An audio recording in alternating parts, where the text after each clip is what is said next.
Hello ਦੋਸਤੋ, ਸਾਡੇ online platform ਤੇ ਤੁਹਾਡਾ ਬਹੁਤ-ਬਹੁਤ ਸਵਾਗਤ ਕਰਦੇ ਹਾਂ। ਮੋਸਟ ਵੈਲਕਮ ਜੀ ਆਇਆਂ ਨੂੰ। ਤਾਂ ਪੰਜਾਬ ਪੁਲਿਸ ਵਾਸਤੇ ਆਪਾਂ ਮੈਥਸ ਦੀ ਸੀਰੀਜ਼ ਸ਼ੁਰੂ ਕਰ ਰੱਖੀ ਹੈ, ਜਿਹਦੇ ਵਿੱਚ ਆਪਾਂ ਪਰਸੈਂਟੇਜ ਦੀ ਨੈਕਸਟ ਕਲਾਸ ਨੂੰ ਆਪਾਂ ਡਿਸਕਸ ਕਰਨ ਜਾ ਰਹੇ ਹਾਂ। ਠੀਕ ਹੈ, ਇਸ ਤੋਂ ਪਹਿਲੇ ਦੀਆਂ ਸਾਰੀ ਕਲਾਸਿਸ ਜਿਹੜੀਆਂ ਨੇ ਆਪਾਂ ਲਾਸਟ ਕਲਾਸ ਵਿੱਚ 16 ਸਵਾਲ ਤੱਕ ਆਪਣੇ ਕੁਐਸਚਨਸ ਹੋ ਚੁੱਕੇ ਹਨ। ਤੇ ਹੁਣ ਜਿਹੜੀ ਨੈਕਸਟ ਕਲਾਸ ਹੈ, ਬਾਕੀ ਪਿਛਲੀਆਂ ਕਲਾਸਾਂ ਤੁਹਾਨੂੰ ਪਲੇਲਿਸਟ ਵਿੱਚ ਜਾਓਗੇ ਤਾਂ ਤੁਹਾਨੂੰ ਪੰਜਾਬ ਪੁਲਿਸ ਦਾ ਇੱਕ ਫੋਲਡਰ ਮਿਲੇਗਾ। ਉਸ ਦੇ ਵਿੱਚ ਸਾਰੀ ਪੰਜਾਬ ਪੁਲਿਸ ਦੀ ਵੈਕੈਂਸੀ ਬਾਰੇ ਦੱਸਿਆ ਹੋਇਆ, ਸਿਲੇਬਸ ਬਾਰੇ, ਕਿੱਦਾਂ ਪੜ੍ਹਨਾ ਹੈ, ਕੀ ਕੁਝ ਪੜ੍ਹਨਾ ਹੈ, ਕੀ ਕੁਝ ਆਏਗਾ। ਬਿਲਕੁਲ ਤੁਹਾਡਾ ਸਿਲੇਬਸ ਓਰੀਐਂਟਡ ਜਿਹੜਾ ਹੈ ਉਹ ਕਲਾਸਿਸ ਜਿਹੜੀਆਂ ਹਨ ਚੱਲ ਰਹੀਆਂ ਹਨ। ਠੀਕ ਹੈ ਦੋਸਤੋ, ਆਪਾਂ ਇਸ ਕੁਐਸਚਨ ਨੂੰ ਕਰਾਂਗੇ ਬਹੁਤ ਵਧੀਆ ਤਰੀਕੇ ਨਾਲ। ਤਾਂ ਉਸ ਤੋਂ ਪਹਿਲੇ ਮੈਂ ਤੁਹਾਨੂੰ ਦੱਸਦਾ ਦੋਸਤੋ ਕਿ ਜਿਹੜਾ ਪੰਜਾਬ ਪੁਲਿਸ ਦਾ ਬੈਚ ਹੈ, ਸਪੈਸ਼ਲ ਬੈਚ ਹੈ, ਆਨਲਾਈਨ ਬੈਚ ਹੈ।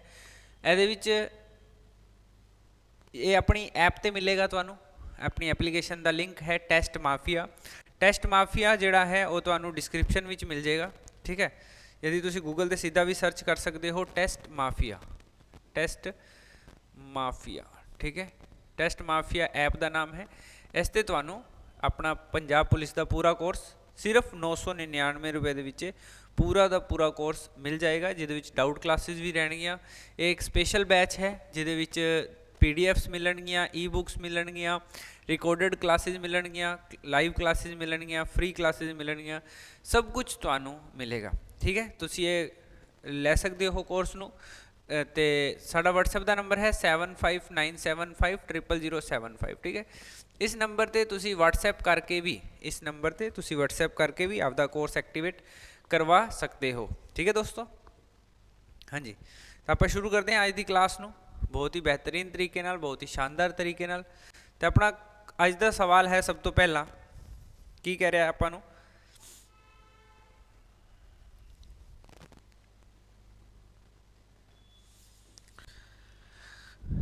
in a class of 60 students 40% can speak only Hindi, 25% can speak only English and rest of the students can speak both the languages.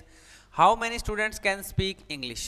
ਕਹਿੰਦਾ 60 ਵਿਦਿਆਰਥੀਆਂ ਦੀ ਇੱਕ ਜਮਾਤ ਵਿੱਚ 40% ਸਿਰਫ ਹਿੰਦੀ ਬੋਲ ਸਕਦੇ ਹਨ, 25% ਸਿਰਫ ਅੰਗਰੇਜ਼ੀ ਬੋਲ ਸਕਦੇ ਹਨ ਅਤੇ ਬਾਕੀ ਵਿਦਿਆਰਥੀ ਦੋਵੇਂ ਭਾਸ਼ਾਵਾਂ ਬੋਲ ਸਕਦੇ ਹਨ। ਕਿੰਨੇ ਵਿਦਿਆਰਥੀ ਅੰਗਰੇਜ਼ੀ ਬੋਲ ਸਕਦੇ ਹਨ? ਤਾਂ ਮੈਂ ਸਭ ਤੋਂ ਪਹਿਲੇ ਤੁਹਾਡੇ ਕੋਲ ਪੁੱਛਾਂ ਕਿ ਟੋਟਲ ਵਿਦਿਆਰਥੀ ਕਿੰਨੇ ਹਨ, ਟੋਟਲ ਸਟੂਡੈਂਟ ਕਿੰਨੇ ਹਨ? ਤਾਂ ਤੁਸੀਂ ਕਹੋਗੇ 60। 40% ਸਿਰਫ ਹਿੰਦੀ, ਤਾਂ ਓਨਲੀ ਹਿੰਦੀ ਵਾਲੇ ਬੱਚੇ ਕਿੰਨੇ ਹਨ? ਓਨਲੀ ਹਿੰਦੀ। ਠੀਕ ਹੈ, ਨੋਟ ਕਰਿਓ, ਓਨਲੀ ਹਿੰਦੀ। ਠੀਕ ਹੈ, 40% ਆਫ 60, 60 ਦਾ 40%, 00 ਨਾਲ 00 ਕੱਟ ਗਿਆ, 6 4 ਜਾਂ 24। ਤਾਂ 24 ਬੱਚੇ ਇਹੋ ਜਿਹੇ ਹਨ ਜਿਨ੍ਹਾਂ ਨੂੰ ਸਿਰਫ ਹਿੰਦੀ ਆਉਂਦੀ ਹੈ ਔਰ ਕੁਝ ਨਹੀਂ ਆਉਂਦਾ। 25% ਸਿਰਫ ਅੰਗਰੇਜ਼ੀ, ਓਨਲੀ ਇੰਗਲਿਸ਼, ਓਨਲੀ ਇੰਗਲਿਸ਼। ਠੀਕ ਹੈ, ਓਨਲੀ ਇੰਗਲਿਸ਼ 25%, 60 ਦਾ 25%, 25% ਆਫ 60। ठीक है, 25 का 150, 15 किन्ने बच्चे हो गए? 15। ठीक है, टोटल किन्ने हैं? 60। 60 ਦੇ ਵਿੱਚੋਂ 24 ए गए, 15 ए गए, किन्ने हो गए? 39। तो हुण बोथ ਜਿਹੜੇ ਬਚ ਗਏ ਦੋਨੋਂ, ਉਹ ਕਹਿੰਦੇ ਹਨ ਕਿ ਜੋ ਬਚ ਗਏ ਵਿਦਿਆਰਥੀ ਦੋਵੇਂ ਭਾਸ਼ਾਵਾਂ ਬੋਲ ਸਕਦੇ ਹਨ। ਉਹ ਇੰਗਲਿਸ਼ ਵੀ ਬੋਲ ਸਕਦੇ ਹਨ ਤੇ ਹਿੰਦੀ ਵੀ ਬੋਲ ਸਕਦੇ ਹਨ। ਤਾਂ ਬੋਥ, ਤਾਂ ਕਿੰਨੇ ਬੱਚੇ ਬਚ ਗਏ? 21। 21 ਬੱਚੇ ਜਿਹੜੇ ਹਨ ਉਹ ਦੋਨੋਂ ਭਾਸ਼ਾਵਾਂ ਬੋਲ ਸਕਦੇ ਹਨ। ਕਿੰਨੇ ਵਿਦਿਆਰਥੀ ਅੰਗਰੇਜ਼ੀ ਬੋਲ ਸਕਦੇ ਹਨ? ਹੁਣ ਮੇਰੀ ਗੱਲ ਨੂੰ ਧਿਆਨ ਰੱਖਿਓ, ਇੱਥੇ ਬੱਚਾ ਕਨਫਿਊਜ਼ ਹੋ ਜਾਂਦਾ ਹੈ।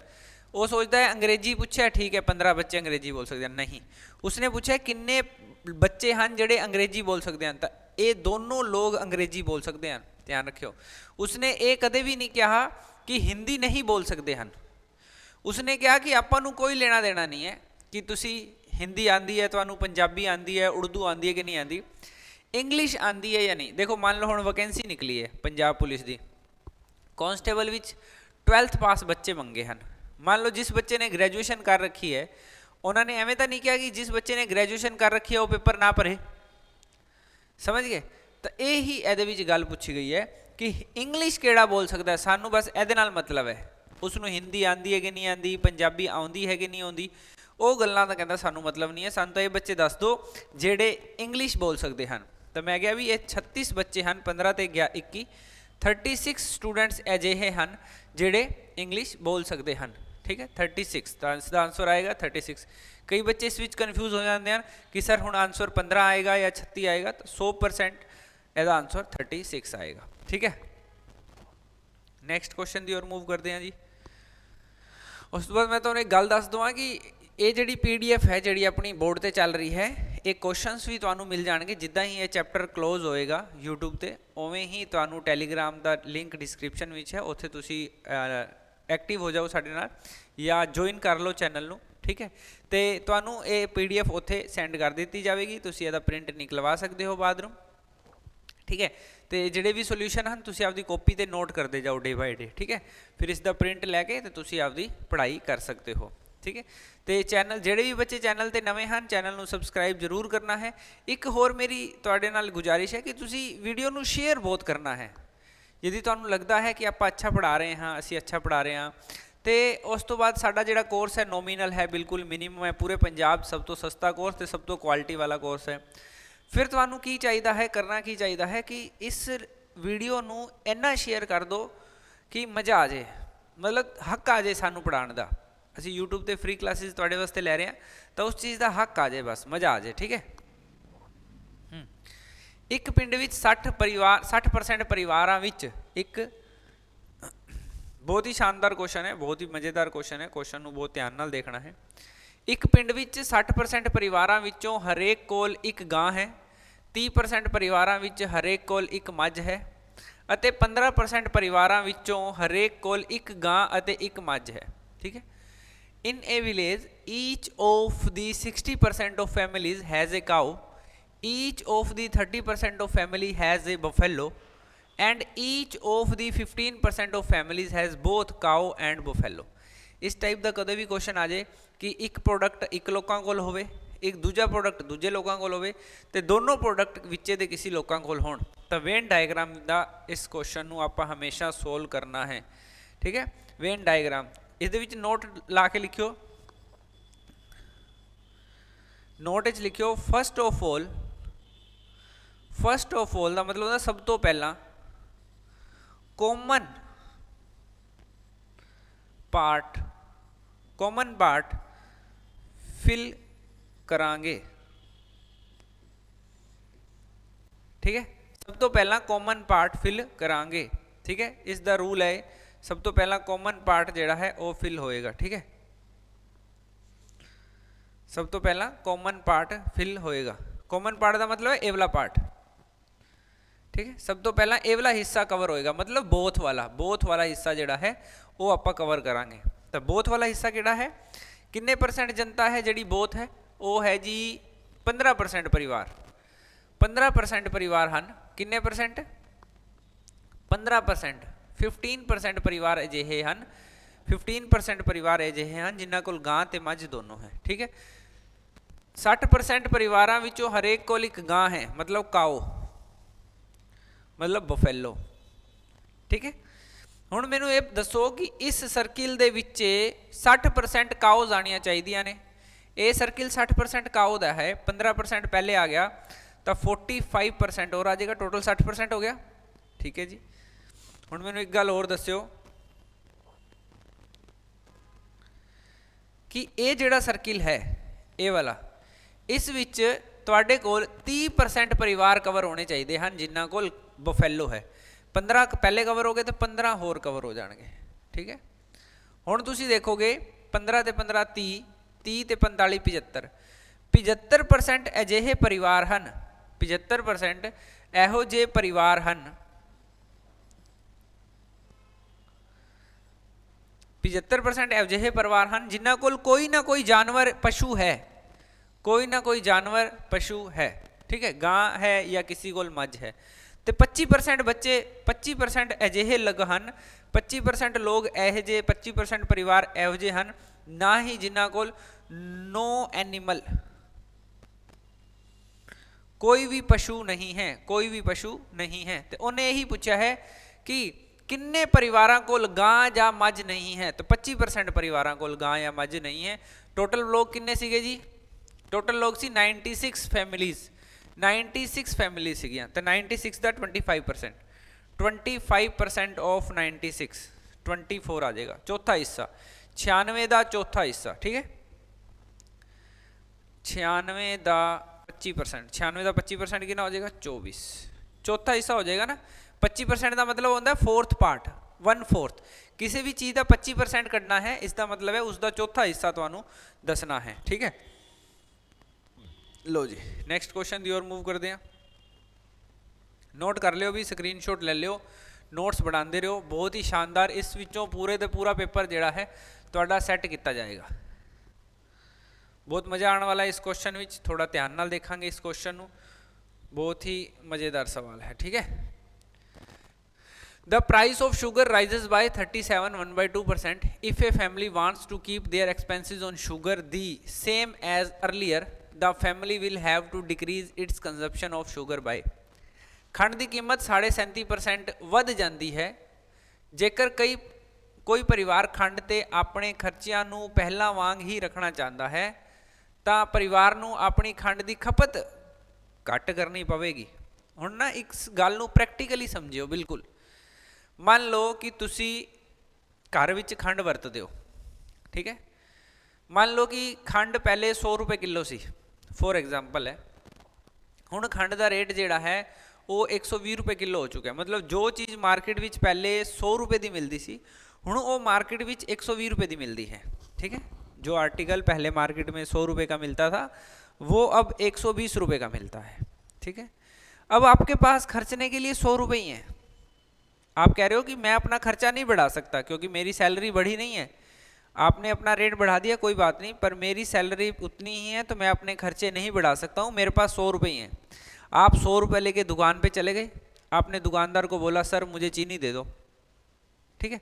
अब दुकानदार क्या कहेगा, सर चीनी का रेट तो 120 रुपये हो चुका है, चीनी का रेट तो 120 रुपये हो चुका है। तो वो कहेगा भैया कोई बात नहीं, 120 रुपये हो चुका है तो जितनी कम चीनी आती है मुझे कम करके दे दो। तो वो 20 रुपये की चीनी कम कर देगा 120 पे, तो आप परसेंटेज चेक कर लोगे। ऐसा इसके साथ हुआ। हुण देखो मेरी गल नूं सुनो, 37.1/2% की फ्रैक्शन बनानी पऊगी पहले, ठीक है। 37 दूआ 74, 74 तो 1 75, 75/2 परसेंटेज हटावांगे तो 1/100, ठीक है। 25 तिया 75, 25 चौके 100, तो इसकी फ्रैक्शन बन गई 3/8, ठीक है। हमेशा याद रखना है 37.1/2% की जो फ्रैक्शन होंगी है वो 3/8 होंगी है, ठीक है। एक दो होर सिखा देने तुहानू। मान लो 16 2/3% आ जाए, 16 ती 48, 48 ते 2 50, 50/3 परसेंटेज हटेगा तो 1/100, ठीक है। 50 ना कटता 2, इसकी फ्रैक्शन होंगी है 1/6, ठीक है। तो नोट कर लो कि परसेंटेज से फ्रैक्शन कैसे बनती है। How to find fraction by percentage. Percentage तो भिन्ना किद्दां बन सकदियां ने, ठीक है। मान लो 87.5% की गल करिए, 87.5% की गल करिए तो ये हो जाएगा तुहाडे कोल 87 दूआ 160 ते 14, 174 ते 175/2 परसेंट हटाओगे तो 1/100, 25 चौके 100, 25 7 4 दूआ 8, तो फ्रैक्शन बन जाएगी 7/8। फ्रैक्शन की बन जाएगी 7/8 जो है इसकी फ्रैक्शन बन जाएगी, ठीक है। हुण आपां नूं की कह रहे हैं, ध्यान नाल देखियो। हुण आपां नूं ये कह रहा है कि 37.5% वध जाती है। 37.5% वधन का मतलब है कि ये तुहाडा ओरिजिनल रेट है तो इस विच जिहड़ा है चेंज हो चुका है कितना 3 का। कहने का मतलब है रेट की गल करा, सुनियो मेरी गल नूं, रेट की गल करा तो पहले जो चीज़ 8 रुपये की मिलती सी हुण 3 रुपये वध के 11 रुपये की हो चुकी है। जो चीज़ मार्केट विच पहले 8 रुपये की मिलती सी हुण वो 11 रुपये की मिलती है, ठीक है। 37.5% इनक्रीज होने का मतलब है कि जो चीज़ मार्केट विच पहले 8 रुपये की मिलती सी वो 11 रुपये की मिलती है, 80 की मिलती सी तो 110 की मिलती है, 800 की मिलती सी तो 1100 की मिलती है, ठीक है। हुण वो कहता है कि भैया मैं तो पहले ये चीज़ 8 रुपये की लेके जाता था, मैं तो घर से 8 रुपये ही लेके आया हूँ। जो चीज़ मार्केट में 8 रुपये की थी और सुबह वो 11 रुपये की होगी, तो मैं सुबह निकला वापस 8 रुपये लेकर और मैंने कहा भी भैया मैं तो रोज ही 8 रुपए की लेके जाता हूँ ये चीज़। वो कहता है भैया कल लेके गए होगे, आज ये चीज़ 11 रुपए की है। ठीक है भैया 11 रुपए की है तो 3 रुपए कम के ही दे दो, है ना, है ना। क्या करो आप, 37% वध गया है जेकर कई परिवार। तो मैं क्या भैया 3 रुपए की घट दे दो, कहता भी 11 रुपए पे 3 रुपए की कम दूंगा तो 3/11 गुना 100। ठीक है, तो आ जाएगा 27.27% ਤੁਹਾਨੂੰ ਆਪਦੀ ਖਪਤ ਕਮ ਕਰਨੀ ਪਏਗੀ। यदि ਤੁਸੀਂ ਪਹਿਲੇ 11 ਕਿਲੋ ਚੀਜ਼ ਖਾਂਦੇ ਸੀ ਤਾਂ ਹੁਣ ਤੁਹਾਨੂੰ 3 ਕਿਲੋ ਚੀਜ਼ ਘੱਟ ਖਾਣੀ ਪਏਗੀ। ठीक है, 11 रुपए ਦੇ 3 किलो चीज़ ਜਿਹੜੀ है वो घट होएगी, मतलब 27.27% ਤੁਹਾਨੂੰ खपत ਜਿਹੜੀ है वो आपदी घट करनी पड़ेगी। देखो दोबारा समझना, मान लो मेरी बात सुनो, कोई चीज़ थी मार्केट में पहले 8 रुपए की मिलती थी। कितने रुपए की मिलती थी? 8 रुपए की। अब क्या हुआ, उसका रेट 11 रुपये हो गया। जो चीज़ मार्केट में 8 रुपए की मिलती थी अब वो 11 रुपए की हो चुकी है, पर आपके पास 8 रुपए ही हैं, पर आपके पास 8 रुपए हैं। अब आप गए मार्केट में, आपने कहा अंकल जी ये चीज़ दे दो भैया, मैं 8 रुपये लाया हूँ, 8 रुपये में मिलती थी। वो कहेगा भाई साहब अब वो चीज़ कितने की हो चुकी है? 11 रुपये की हो चुकी है। मैंने कहा कोई बात नहीं, फिर जितनी कम आती है वो कम करके दे दो, और तो क्या ही है। वो कहता 3 रुपये की कम आएगी और 11 रुपये पे कम आएगी, क्योंकि आज का रेट 11 रुपये है। वो अपनी जेब के पैसे थोड़ी देखेगा, वो तो अपना रेट देखेगा कि उसका रेट क्या है। वो देखेगा भी 3 रुपये की जो चीज़ कम करूँगा 11 रुपये पे, तो 3/11 गुना 100। मैं आपको होमवर्क दे रहा हूँ, यहाँ पे एक बार आ गया इस 37.5 की जगह, एक बार आ गया 16 से 2/3%, एक बार आ गया 87.5%। ठीक है, ये दो क्वेश्चन आपको होमवर्क के रूप में मानने हैं और करने की कोशिश करनी है। नहीं हो तो कमेंट करके पूछना है। ठीक है,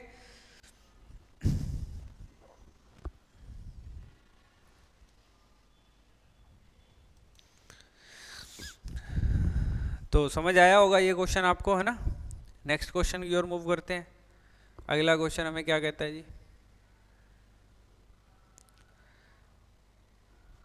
नेक्स्ट क्वेश्चन कहता है कि मिस्टर मोरे है spend 20% of his monthly income on food and 15% on children's education, 40% of the remaining. देखो इस क्वेश्चन में आपको रिमेनिंग वर्ड बहुत ज़्यादा ध्यान में रखना है। रिमेनिंग वर्ड ने बहुत ज़्यादा काम करना है, ध्यान रखना। ठीक है, remaining he spent on entertainment and transport together 30% on medical, he is left with an amount of 8775. After all these expenditures, what is Mr. More's monthly income? ठीक है, मंथली इनकम। ठीक है, कहता मिस्टर मोरे ने अपनी ਮਹੀਨੇਵਾਰ ਆਮਦਨ ਨੂੰ 20% ਭੋਜਨ ਤੇ ਅਤੇ 15% ਬੱਚਿਆਂ ਦੀ ਪੜ੍ਹਾਈ ਤੇ ਖਰਚ ਕੀਤਾ। ਬਾਕੀ ਦਾ 40% ਮਨੋਰੰਜਨ ਅਤੇ ਆਵਾਜਾਈ ਤੇ ਅਤੇ 30% ਮੈਡੀਕਲ ਤੇ ਖਰਚ ਕੀਤਾ। ਇਨ੍ਹਾਂ ਸਾਰਿਆਂ ਖਰਚਿਆਂ ਤੋਂ ਬਾਅਦ ਉਸ ਕੋਲ 8775 रुपए ਦੀ ਰਕਮ ਬਚੀ। ਠੀਕ ਹੈ, ਤਾਂ ਮਿਸਟਰ ਮੋਰੇ ਦੀ ਇਨਕਮ ਕੀ ਹੈ?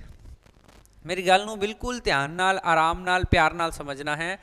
कहता है कि मिस्टर मोरे ने अपनी महीनेवार आमदन का 20% भोजन ते 15% बच्चों ते, इन दोनों नूं जोड़ोगे तो 35% गया। किन्ने परसेंट गया? 35%।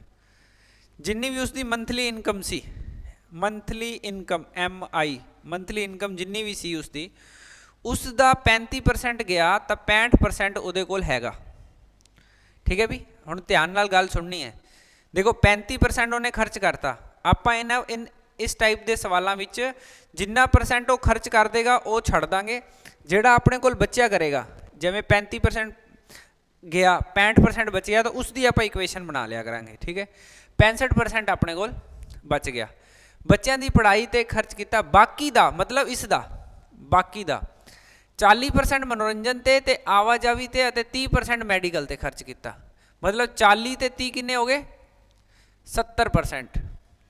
हुण जिहड़ा भी उहदे कोल बचा होया पैसा सीगा 65%, इसका 70% गया, इसका 70% गया, इसका 70% गया, तो इसका 30% बच गया। ये करन दे नाल उस कोल 8775 रुपये बच गए। एक बारी होर देखना है, बिल्कुल ध्यान नाल, बिल्कुल आराम नाल।